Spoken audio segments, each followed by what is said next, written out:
He's not a bat, he's a man who fights crime. And we're gonna watch him fight for a minute at a time. With John and Niall and a guest who doesn't rhyme. It's Bat Minutes!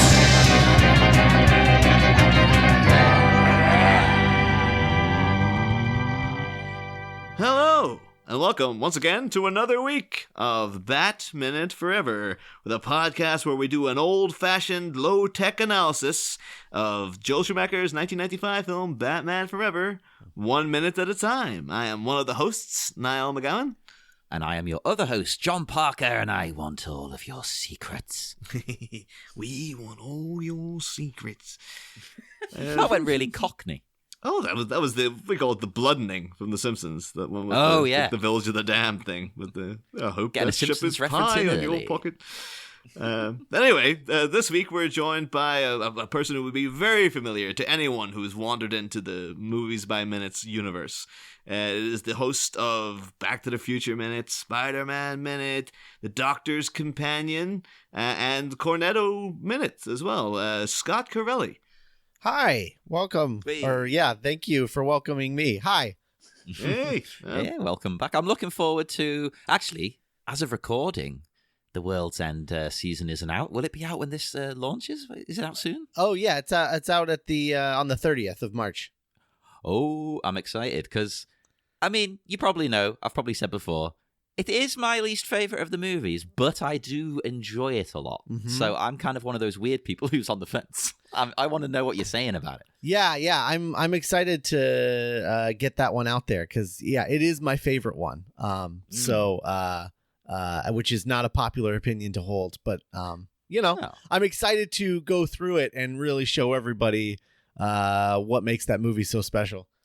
Hell yeah. And it's one I actually think each time I watch it, I like it more. Mm-hmm. I think it's a grower for me. Like when I first watched it, I was like, I don't know, it wasn't as good. Second time, oh, no, actually. Third time, which was quite recent, I really liked it. Yeah, I mean, that's the reason why I kept seeing it in theaters. I ended up seeing it 12 times in theaters. Because, Holy moly. Yeah, for that exact reason of just like every time I went and saw it, I got more out of it. And by the end of its run in theaters in America that I was privy to, in my neck of the woods, it was like it had quickly become my favorite movie. So, Hey. Nice one. I can't remember you being that excited since. Can we talk about a certain movie that had Kevin Spacey in it in a side role? Yeah. Well, if we could get another cut of that movie where they just like replace Kevin Spacey with Christopher Plummer, that would be great. yeah, that'd be fun because I loved Baby Driver as well, and I watched it after that all came out as well, so I was very distracted. Yeah, but it's sad as well because he's a great actor, so you can't hate his acting, but you just sat there going, "Oh God, this guy." That's one of the things, though. Like now they do have the technology. Like you could easily replace him as well. It's like, you throw a couple of million at that. You've got yourself a Spacey-free space right there. I think the best thing they could do is just siphon a little bit of the Baby Driver 2 budget off to the side, and then just do Baby Driver reshoots and come out with a special edition and call it a day. Yeah. Hey, yeah. I'll even crowdfund it. I don't care. Let's do it. Yeah, he's not in that much of the movie. You can figure it out. Oh yeah, he's a very, very, he's a very replaceable part. Well, not. It's an integral part, but it's not that, difficult to work around. No.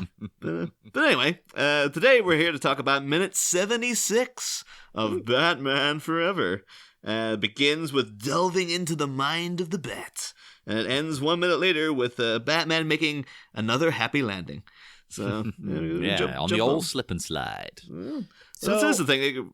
Oh, no, go right ahead, Scott. Oh, I was going to say, so right off the bat, I have a question. Okay, so we start on this monitor, and it seems to be like beginning a save file for Bruce Wayne, and it says Enigma Tech file 65,631, scan 24,183. Has this thing already scanned Bruce Wayne 24,183 times?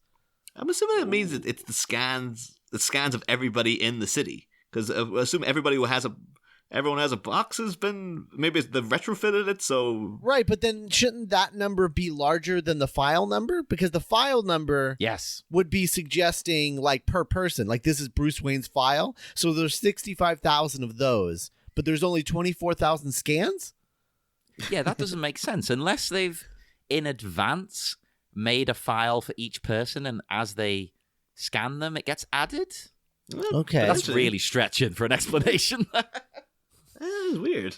Yeah. It doesn't make sense. I tried to look up if these numbers had any significance as well, but other than going really deep on numerology, I couldn't find any. I went on a similar route where I was like, because remember we had in the previous minute when it had Chase Meridian's file on Batman, and it was like, Schizoid's case file 39. It's like, Batman came out in 1939. That must be a reference and whatnot. So I was like, maybe there's something else here.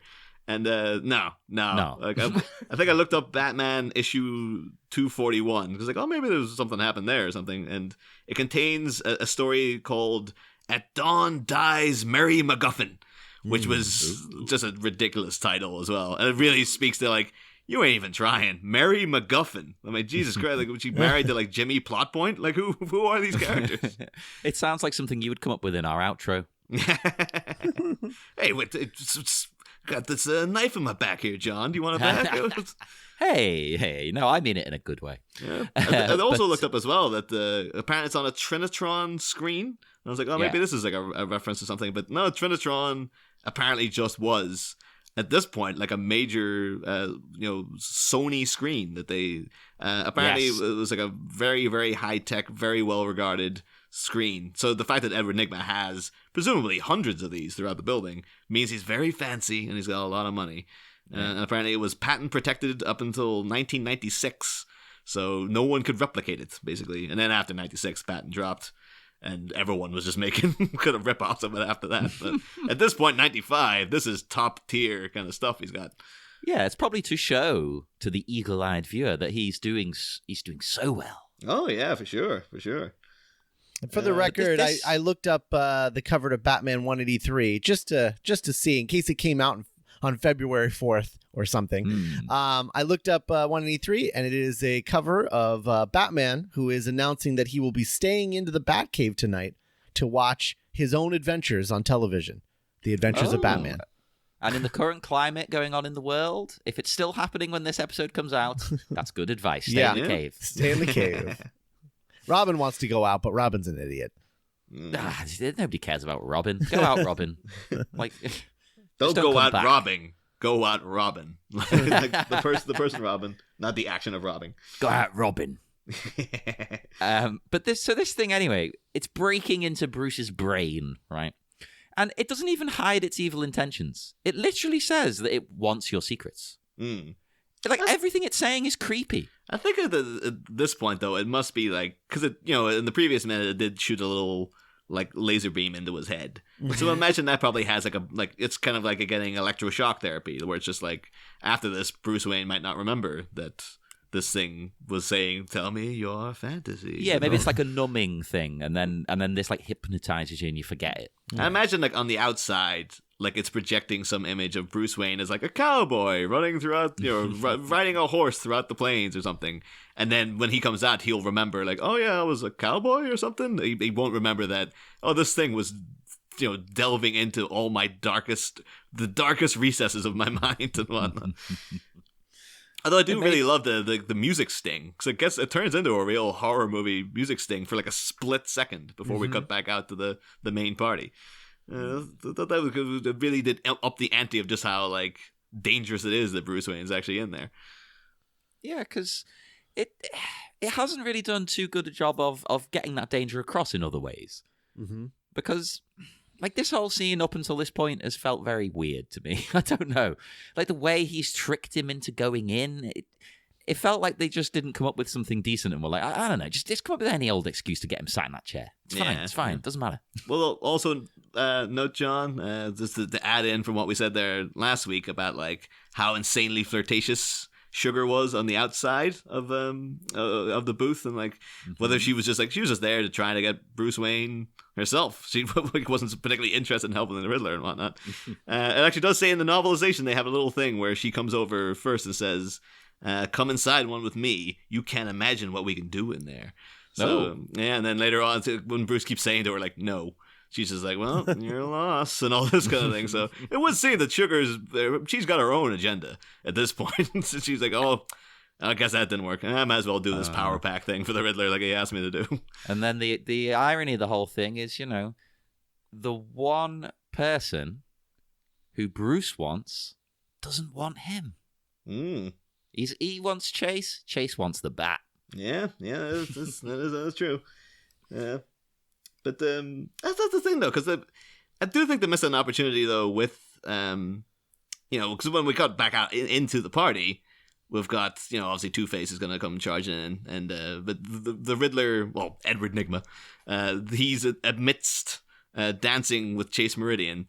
I kind of feel like there should be more with them, like those two characters, just because they spend time together later when the Riddler abducts her, and all we have with them when that happens is just like, oh, Batman's gonna come and save me, and the Riddler going, ah, ha, ha. And it's really just like nothing. Like it's just kind of like a pointless scene. But they could have had something here where like, she's a psychiatrist. Maybe she starts trying to, in their conversation, starts trying to delve into the mind of Edward Nygma to see what he's all about. Or maybe it could be that like Edward Nygma's obsessed with Bruce Wayne. He saw that Bruce Wayne was with Chase Meridian at the circus. He could have been looking into her. Like maybe Edward Nygma's figured out that like, oh, Chase Meridian's really got the hots for Batman. Well, if I was to sort of allude to the idea that maybe I'm Batman, and think like he could be dropping little hints like that just to see like, oh, that would be very him thing to do. Yeah. So he'd be unbeknownst to both of them, he was again be copying Bruce Wayne. Oh, that would be great. I suppose the whole movie copying him. Yeah, I would imagine that the reason they didn't do that is probably because it's like a little too close to the first Batman movie, with the Joker becoming obsessed with Batman's girlfriend. That's true. Yeah, so that's probably why they didn't do it. Also, I assume because I don't know, it's just not. I have a feeling that Joel Schumacher didn't really care too much about that sort of thing outside of I don't know, like cartoonish plots and things. He wasn't really, it didn't seem like he was into like, I don't know, subtle B plots or anything. No, if there's one thing you can say about these two films, there's no subtlety. Yeah.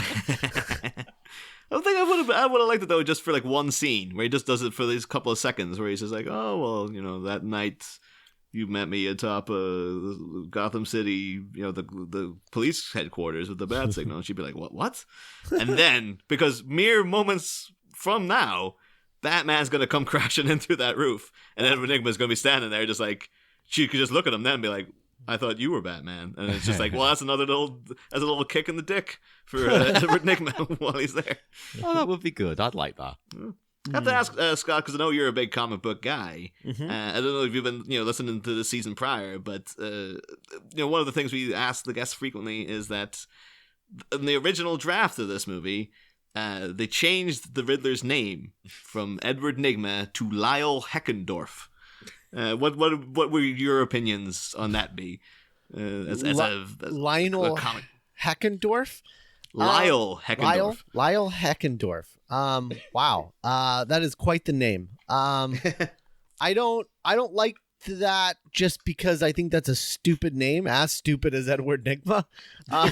So I'm not into that. I'm not opposed, however, to him having a different, like a regular name, because like I've always thought a good way to do the Riddler and get away with the Edward Nygma name would be to give him a regular name, and then when he starts his Riddler activities, he signs all of his riddles Enigma or Edward Nygma.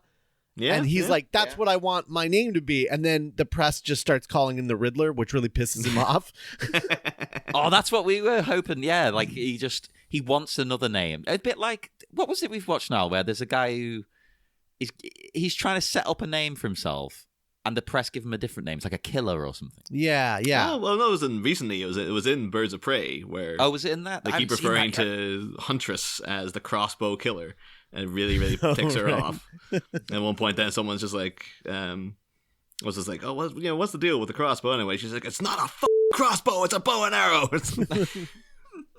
But it also reminded me though as well, like in Spider-Man 2, actually, just like, what are we gonna call this guy? Just like Doctor Strange? Oh, that's good, but it's taken.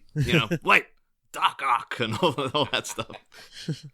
Yeah. No, that's funnier though, because the press would do that. They don't want to listen to the crook. They're going to give him whatever name they think snappy. Oh yeah, for sure, for 100%.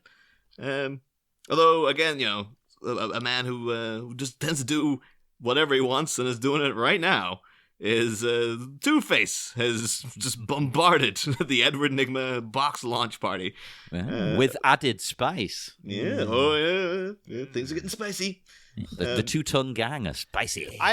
This always, like, every time I see a scene with Debbie Mazar in this as Spice, I always get like kind of sad because she's like doing her best, but like you can tell she has no idea what any of this is or what she's doing. And I just feel really bad for her because I'm like, oh, Debbie, it's not your fault. This movie's very confusing as far as like I just like look at her and she's like, I don't know. It's like she's not really sure what to do, and she just keeps looking at Tommy Lee Jones, but he has no idea what's going on. He's just kind of rolling with it. So like she just is doing her best, and I feel really bad for her. I think that's why it's a fascinating movie to me, because I think a lot of people are in that position where they're just like, I don't know, just be weird, it'll be fine. I think it's also too like you just feel bad for her because obviously at this point Drew Barrymore is the bigger star. Mm-hmm. So therefore, like we were saying last week, like Sugar's lines originally weren't for Sugar. They were just for some random woman that Edward Nygma had working for him. And they were like, well, we got Drew Barrymore here. We can't have her in like one scene. We better give her something else to do. But Debbie Mazar doesn't have that clout. So she's just like, yeah, you stand next to Tommy Lee and, just twirl your whip and laugh. Sort of go, wah, whenever he goes, wah. Yeah. And all of the women in this, unfortunately, are paying the price for following Michelle Pfeiffer because, like, they're all trying to out-sexify each other. And it's because they're like, well, I want to be the Catwoman in this one. I want to be the sexy lady, sexy Batman lady. And they're all just coming off as, I don't know, one-dimensional and thirsty. Like, that's it. Well, that's Chase in a nutshell, isn't it? Yeah. All she's about is the chase. There's literally nothing else to that character. Yeah. Although I think doing it minute by minute, I did discover some nuance going on. A tiny bit of I think nuance. this is more the fact that you know that Nicole Kidman is a much better actress than this role requires. Yeah. So it's kind of like, well, I know she's probably reaching for something in there, but it might not be on the page. It'll just be in the head of Nicole Kidman, quite frankly. Yeah, and I do like that she's a character who knows what she wants. She wants Batman. She's very upfront with her sexual desires. Mm-hmm. But, she's a working woman as well. She's got a very high-profile job. I think that's an interesting take on it, but I don't think that's intended by the filmmaker. I think it's just make her horny. I don't know. I do have to wonder here, though, because we've seen that, like, both Two-Face and the Riddler have used the box. Like, the Riddler more so. But we saw, when he first pitched the whole thing to Two-Face, Two-Face got a hit and was like, oh, we'll have a little more, thank you. And they had that bit where the montage and the two of them were passing the electrode back and forth and stuff. So if the box is boosting brain power, making the villains smarter, what the hell is Two-Face doing with this idiotic, stupid plan of like, I'm just going to come in, I'm going to blow up everything. And that, I'm not going to go along with the plan that obviously him and Edward Nygma have set out. He's just like, yeah, I'm just going to go in and wreck the place. And I'm going to blow up that, and I'm going to blow up this, and I'm going to just wait for Batman to show up, because that's the best idea I have. Hey, I don't think it's a bad plan in a way, right? Batman will show up to this. Yeah, that's true. And it makes it look like Edward isn't involved.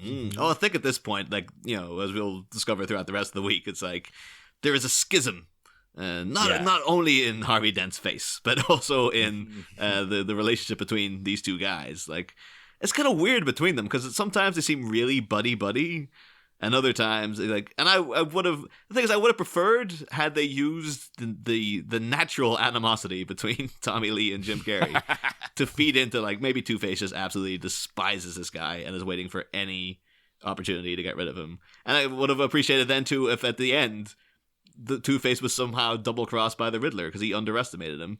Yeah. And then that would make the Riddler a bigger threat because, like, oh, we got one over in Two-Face as well. In general, I don't understand Two-Face's whole deal in this movie. I mean, I don't understand what he's trying to accomplish other than just crimes. Like, he just does crimes. I think that's the problem. I think, he at the beginning at least, he does crimes. Yeah. So Edward utilizes that. Like, well, we can point that into getting capital for this venture.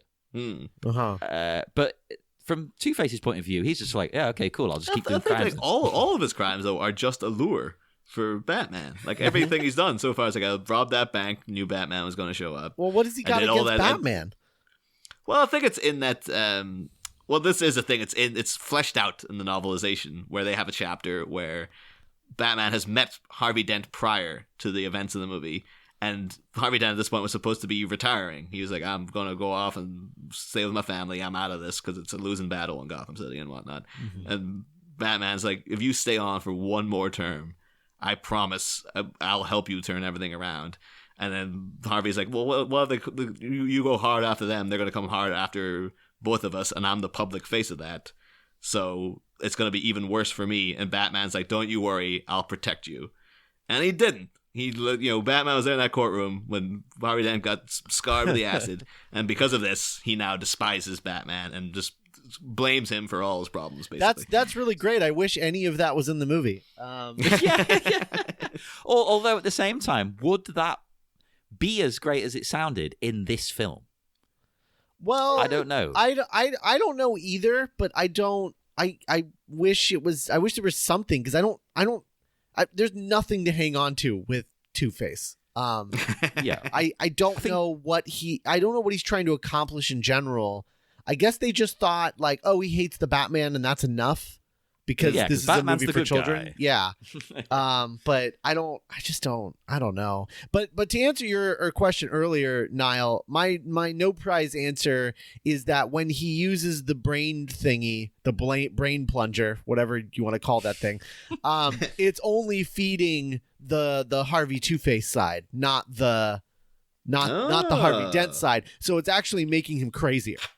That would be great again. That'd be a fantastic story. That's an interesting route to go down. Again, we've been noting throughout the entire season, the box is such a wasted plot point. Like, it's a thing that they could be doing a million things with this. It's a thing that manipulates brainwaves and lets you see your greatest fantasy or whatever the person controlling it wants you to see. Mm-hmm. And they don't do anything with it. You could do some weird, trippy kind of scarecrow stuff with it. Yeah, well, but that's my problem with it. It's like, what the hell? What does that have to do with the Riddler?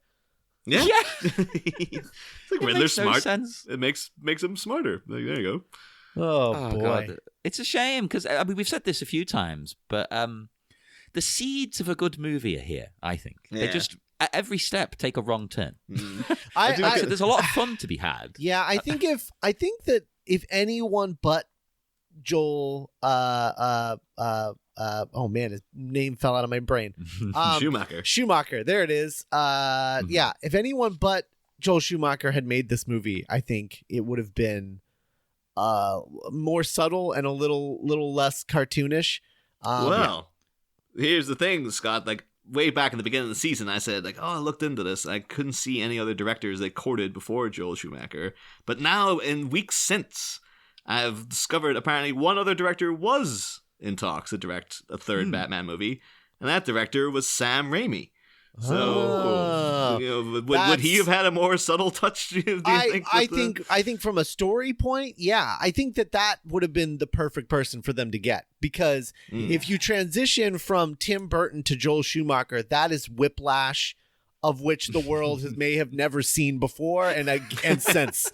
But Tim Burton to Sam Raimi makes a lot of sense. That's them saying, okay, this is going to be in the same world, but we're going to continue with another director that's a little more lighthearted, a little more slapstick, somebody who's having a little more fun. That makes more sense to me, because honestly, comparing like Tim Burton's Batman movies to like Darkman, it's there. Like I can see why I can see it. He would be a better choice. Joel Schumacher was a terrible choice, and even he would say that now, that he was a terrible choice for this. Now I really want a Sam Raimi one. It'd be perfect. He's in the same kind of vein as Burton. Oh, but yeah. That'd be fantastic. I'm upset. Yeah. That's what just all the fingers crossed now with the fact that like, oh yeah, Sam Raimi's maybe doing Doctor Strange too, which is like, that's great. But now because of the current climate, we're like, I don't know, maybe we'll get that movie. Did he officially sign on? Like it might have been all hot air on the internet. No, now all movies from now on have been cancelled. Oh. The movie industry is just dead. You're never going to see a film again. Ran out of films. There's no more to make. It's a good thing we have these movies by minute podcasts. Yeah. Oh, exactly. yeah. One thing I do lament in this moment here is that this would have been a prime opportunity with Two-Face entering to have the return of Mayor Burry Moore from the circus. Yeah. So I would have just loved if every time Two-Face showed up, he just got like, "What the hell you want, Harvey?" And just like over in the corner, the mayor's there, like a mouthful of shrimp, just like, "What the hell you want, Harvey?" There's not enough scenes of the mayor in this film.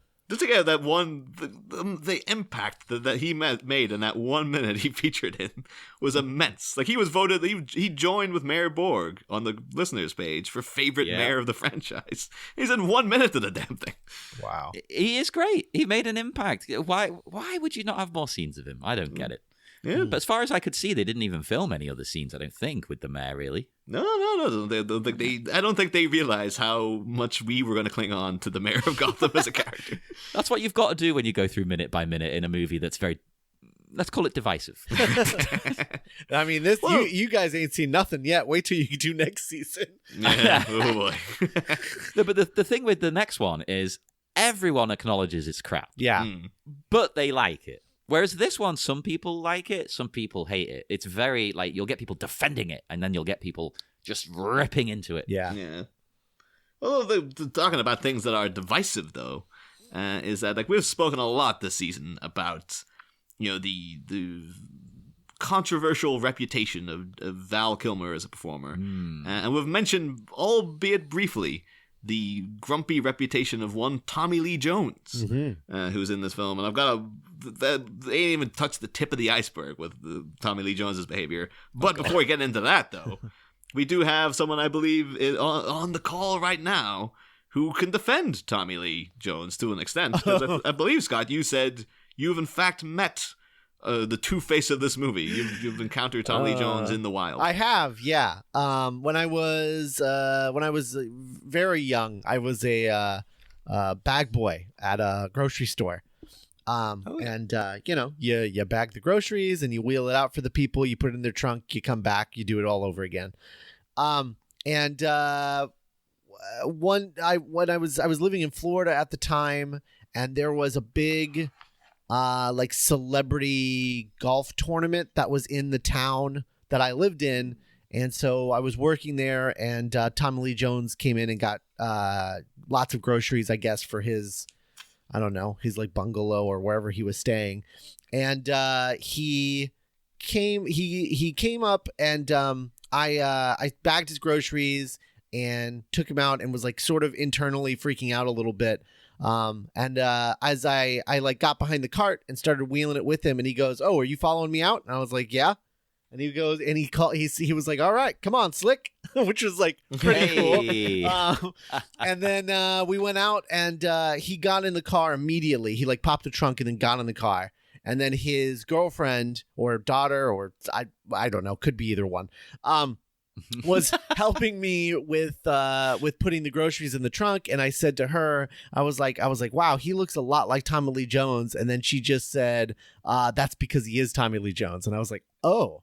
And then you fainted. And then she got in the car, and then as I was wheeling away, he rolled down the window and he said, "Hey, Slick, come here." And I came over, and he tipped me $50, and he goes, "Don't tell anybody it was me." And I was like, Hey. okay. Oh my god. Yeah. Oh man. Yeah. So, Nice one. yeah. So, I think not a bad guy when he's in his element golfing in Florida. Yeah. Yeah. I mean, Plus, I don't blame anyone for being grumpy. Yeah. I'm grumpy, god damn it. Yeah. What era was this though? Was this like This would have post Men been- in Black and stuff? Yeah, this would have been like 99, I think. Oh. 90, 98, 99, somewhere in that range. So it's like like at the age of Tommy Lee Jones. Like there was a guy who ruled Prime. the 90s Yeah. for the most It part. was only like 3 or 4 years after this, and only a couple years after Men in Black. So, yeah. Yeah. Isn't it weird how the 90s were, as you say now, were ruled by a kind of gruff, grumpy, sort of older gentleman? It was just the type people had back then. Like friggin' Harrison Ford was a big deal, and he's just like a gruff, like seemingly grumpy guy in real life too. But again, I defend that. You should be allowed to be grumpy. And look, he obviously, Tommy Lee Jones, he knows he's well-to-do. He knows he's rich, so he's spreading that love. $50 tip. That's amazing. I can imagine though, like a lot of things with like Tommy Lee is like because he's a guy like he is kind of. I think he's like his father was like an oil rigger and stuff, but then he's like Harvard educated guy himself. Like he's a guy who's been part of the Ivy League and whatnot. But he does have this real kind of homely, salt of the earth kind of vibe about him too. I can imagine he would been he would have been kind to a bag boy because he just appreciates like a working man. He's like this kid, he's making his way in the world. I can imagine him living on a farm. Yeah, 100%. Although I also know that apparently he plays polo, which I wasn't anticipating. Oh, no. Yeah, he's a polo guy apparently. Oh, I don't know if it's got the same kind of reputation in America, but, here, you only play polo if you're like a royal or something. Like no normal human being has ever seen this game. Yeah, that's the thing. Apparently he's but at the same time, he also does exude like this real cowboy kind of vibe to him. Yeah. But then he does have behavior like, I've looked into a couple of stories on Tommy Lee. Because, obviously infamous at this point, this behavior towards Jim Carrey on this movie. But then apparently on the set of Men in Black, too, wasn't much better. Like he, apparently, I've got a quote here said that the actor who studied English at Harvard hated the script to the sci-fi comedy, reportedly telling Barry Sonnenfeld that he had written better stories in grade school, and he made his own uninvited edits, at one point crossing out a block of dialogue and telling Sonnenfeld, if you were smart, you wouldn't say any of this. And apparently, like I think Will Smith is even saying, him and Will Smith apparently, I'd always heard that Will Smith punched him at one point, but I can't find anything to support that. And apparently him and Will Smith are friends now, but Smith has said like, yeah, he's got like a real intimidating vibe about him and stuff. Yeah, I get that impression that if he doesn't like something on the movie, you're going to hear about it. Yeah. Like, he's not just going to sort of go with it. He'd be like, no, I've got my experience here. I'm going to bring it to you. Some people like that. Some people don't like that. I feel like he also has he almost has like a deal with his like agents and managers of like a one for them, one for me kind of thing. Yeah. Because it seems like he keeps doing these big movies because it's a nice payout for them and him, but for them. And then he's like, okay, now I'm going to go do this little movie for scale because it's actually what I want to do. Yeah. That's nice though. That's good to be in that position. I Yeah. think. I also think that he might have a genuine beef with journalists though, because he seems to not really like. I looked up. Don't blame him. I mean, entertainment journalists are terrible. Let's be honest. They're the worst human beings. There's a very interesting write-up. The two actually, these guys like two sort of encounters he had with Tommy Lee Jones. Writer for the Texas Monthly talks about the time he met him after the 3 burials of Melquiades Estrada. It was just Tommy Lee Jones's directorial debut when that came out, and he said. It was the single worst experience I've ever had during an interview in my 27 years as a journalist. Whoa. Where he apparently he drove around for like an hour or so with Tommy Lee Jones. It started off with he said just came in exactly like you expect, no smiles, nothing. And then he was just like, okay, I'm Tommy Lee Jones, sit down. And then the guy, his first name was Skip. And Tommy Lee Jones started going like, Skip? Okay. And just had this veiled disdain for him. And then apparently, like, the guy was just trying to ask, like, general questions, like, throughout the ride and stuff, where he'd just be like, so, how did you meet your wife? And Tommy Lee Jones would just like snap at him and go like, "What kind of a question is that? I'm not answering that," and like really shut him down and stuff. Wow. And then apparently when the guy just went out and reported this and just said like, "Yep, this is what happened," Tommy Lee Jones was then furious when he read about it, and then went to the San Diego Tribune and said, like, "Oh, that was a complete hack job," and then said, "That used to be a good magazine. Now it's a low-grade advertising whore, a slick page tabloid." And the guy too was just like, "I've read the whole piece," and he's just being honest. He's like, "This is the way Tommy Lee Jones behaves towards me," but he also says like, "Would you want him to be any other way though? Because this is the kind of guy you imagine he's going to be. So isn't this great that Tommy Lee Jones is the man you expect him to be?" And then even in this other write-up, I think it was when No Country for Old Men comes out, he's like, "I'm in a room with him at a screening, and I'm terrified to approach him because I know he probably remembers who I am." But even at the end of that, he's like, "I should stress, like, oh yeah, apparently he can be, real difficult guy to work with. Barry Sonnenfeld's obviously said so, and all this kind of stuff. But he's also like, apparently he's very courteous with fans. He'll stand to talk to fans for like minutes at a time to see how they are and stuff." And really emphatic throughout the whole thing is like, "I do not have a problem with Tommy Lee Jones being like a grumpy asshole. I'm just saying that's what he is," and stuff. But that's good. I do remember as well too, when Men in Black 2 came out, it was one of my favorite headline I've ever seen in anything. Was Hot Dog Magazine. They did a coverage of it. And it was supposed to be just general coverage of Men in Black 2. But then they just went a different route with it because they obviously had such a bad experience. And the headline on the front page was Tommy Lee Jones, Hollywood's grumpiest git. And they just talked about how awful he was throughout the whole interview. And it was just like the journalist, like, "I got nothing to lose. This guy." And he was just he's so discourteous. He's so rude. He's so curt. And honorary, the word honorary comes up so much, or onery, or however you pronounce that. But it's just like, but I do think as well, though, he has been in interviews where he said, like, "I'm only doing this interview as part of a contractual obligation to promote the film." So I think he might just genuinely hate journalists. He just doesn't. Well, he should do, because they're awful. Like, I fully get it. Like, and they write these pieces. If you don't give them everything they want, they'll just write about how you're a jerk and you're awkward and you're different. He probably wasn't being that awkward. But also, within that same report, though, they say that they don't specify which film, but apparently Tommy Lee Jones once threw a reporter for the LA Times off the set of a film when they came to cover it. And he said that the media is interfering with the process of American art and has for some time now. Yeah, I guess the guy he's got brass cojones. Apparently, at one point, he walked out of an interview for Men in Black when they asked him if he believed in aliens. He just stood up and walked out. Oh, I actually like that question though. I'd have stayed around for that because I mean, I like the old English magazine Smash Hits. I don't know how to break this to you, John, but you and Tommy Lee Jones don't have a lot in common. So I don't think either of you would react to something in the same way. Oh, I don't know.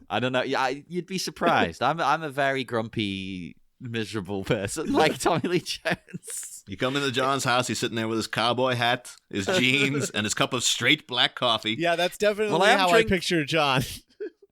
I'm drinking a glass of bourbon.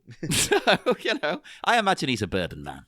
Oh, I think he's rye whiskey, that guy. I almost bought the rye. I was being cheap, though. The bourbon was £2 cheaper. Like, imagine if it still has, like, grime from the still. He probably said, "Yep, that's the way I want it." I'm a person of weird multifacets. In some ways, I am like Tommy Lee Jones, believe it or not. Isn't there a little Tommy Lee Jones in all of us? There is. But in the minute... What was I going to say about the minute? I don't even know. Oh, speaking of bourbon, I love Harvey's line here that this is an old-fashioned low-tech stick-up. Mm-hmm.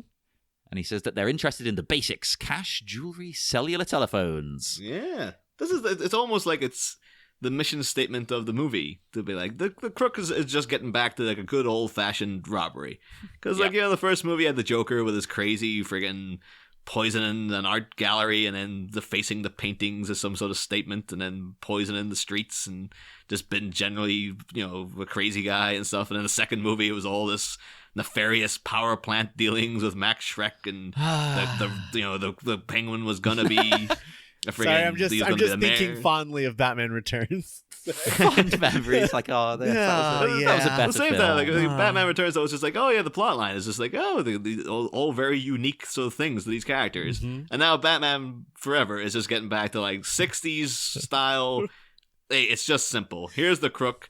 They just want a robbery. They're just coming in to stick you up. They're just going to put jam a gun in your ribs and take the lady's purse, and there you go. That's the crime and stuff. Like there's nothing more complicated than that, except for this baffling box thing, which we're still trying to wrap our heads around. Yeah, I think it's funny that the first thing that he does when he comes in the door is shoot at the box, the giant box.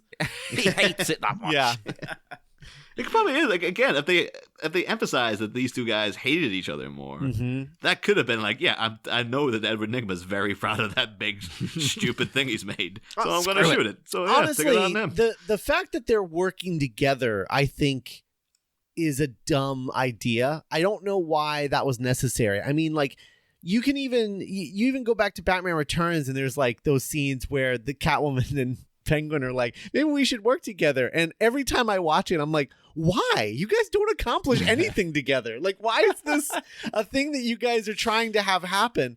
And I don't know why they feel the need to like, oh yeah, they have to work together. I mean, it's the same thing in the next movie too. It's like, why do the villains have to work together? Why can't they work against each other? And Batman is like stuck in the middle of these two supervillains having a fight.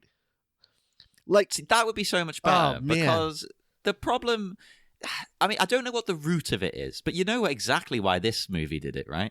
Because the last movie did it. Right. And you know why the next movie does it? Because this one does. Yeah, right. Whereas, like, having them, like, constantly sabotage each other is so much better than having them work with each other when it makes absolutely no sense. It totally makes sense for them to hate each other and, like, they both want Gotham and they're both like, oh, you're not going to get Gotham. I'm going to get Gotham. And Batman's just like, man, these villains, I can't.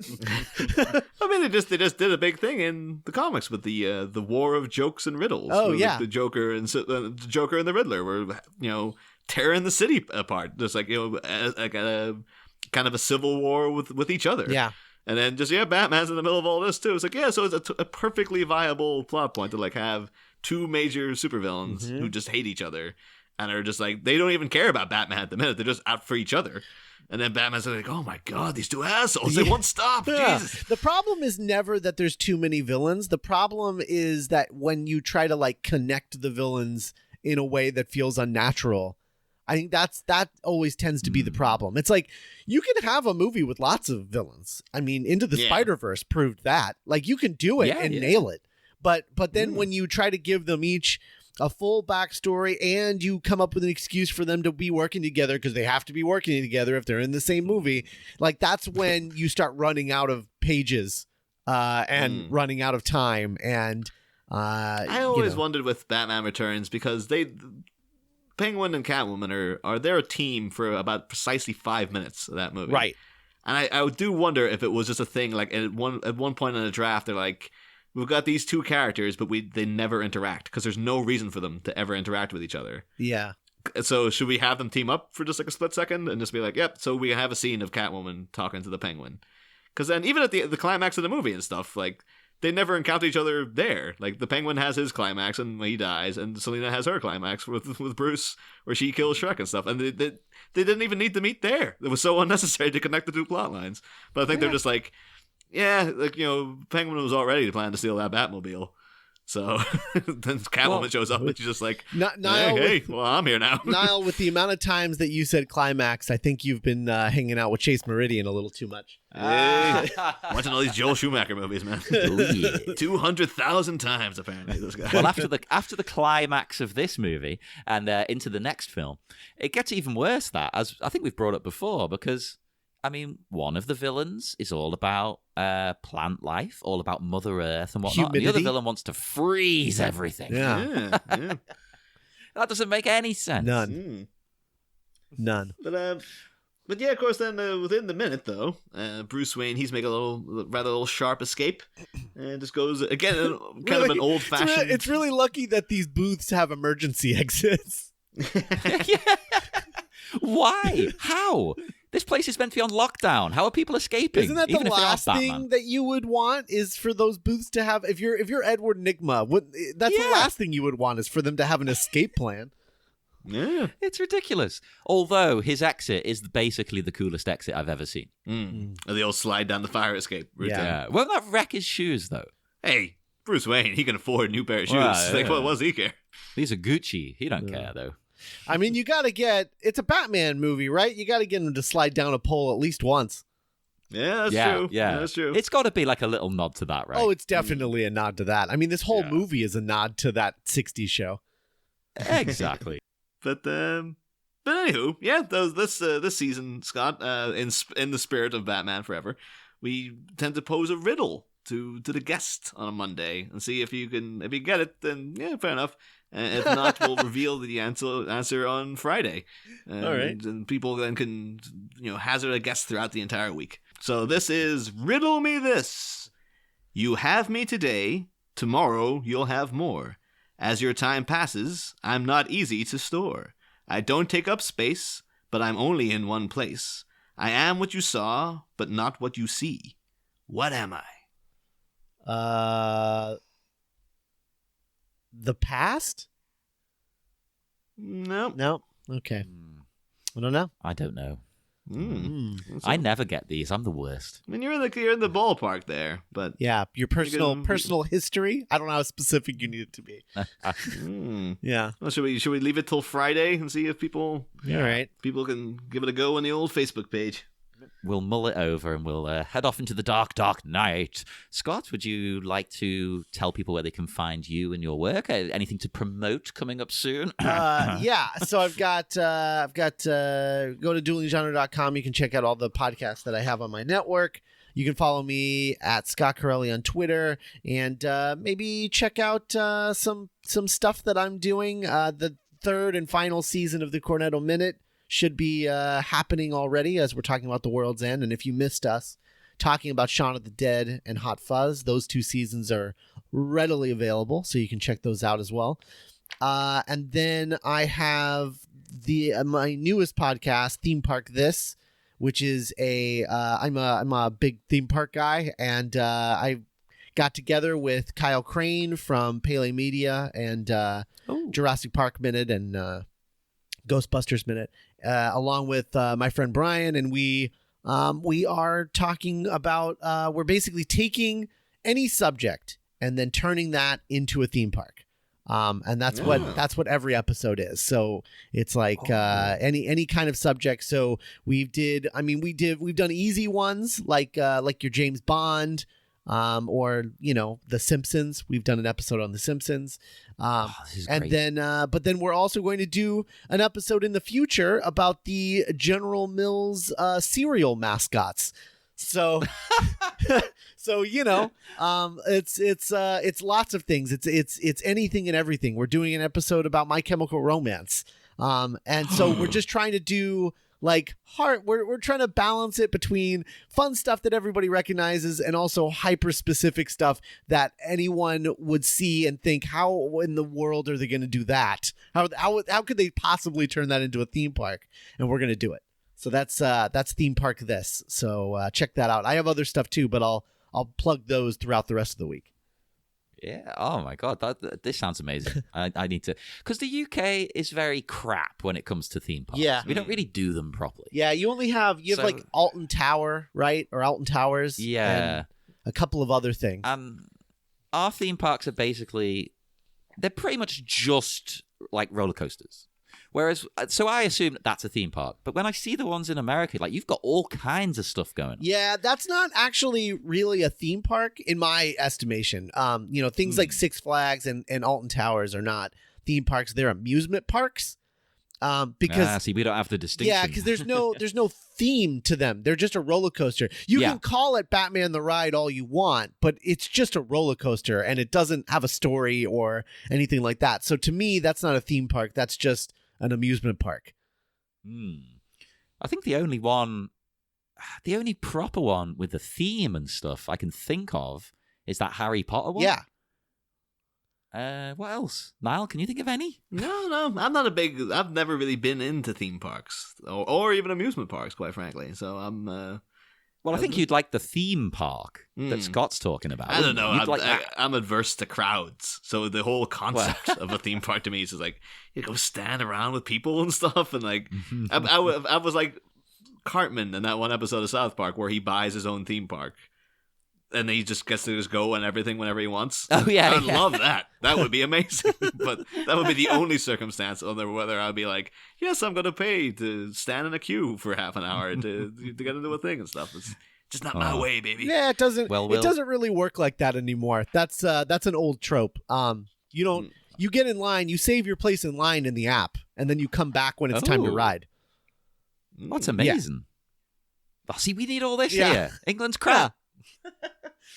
But we'll let Niall go and socially distance for a little while now, and we will join you all again on Wednesday. So do come and talk to us on Facebook. We're on the Bat Minute Listeners Cave. We've got Twitter at Bat Minute, and come to our Patreon. So come and check that out, everybody. And see you on Wednesday for more Bat Minute Forever. Next time, Nightfall. The Sultan of Cypher's sophisticated soiree has been intercepted by a split-faced psycho and his spicy bae. There's ferociousness inflicted on the festivities by felons who are unfettered. But can a caped cavalier cascade in to prove that, while Two-Face's entrance was good, his is better? Find out Wednesday. Same Bat Pod, different Bat Minute. Ba-da-da, ba-da-da-da-da-da-da-da-da-da.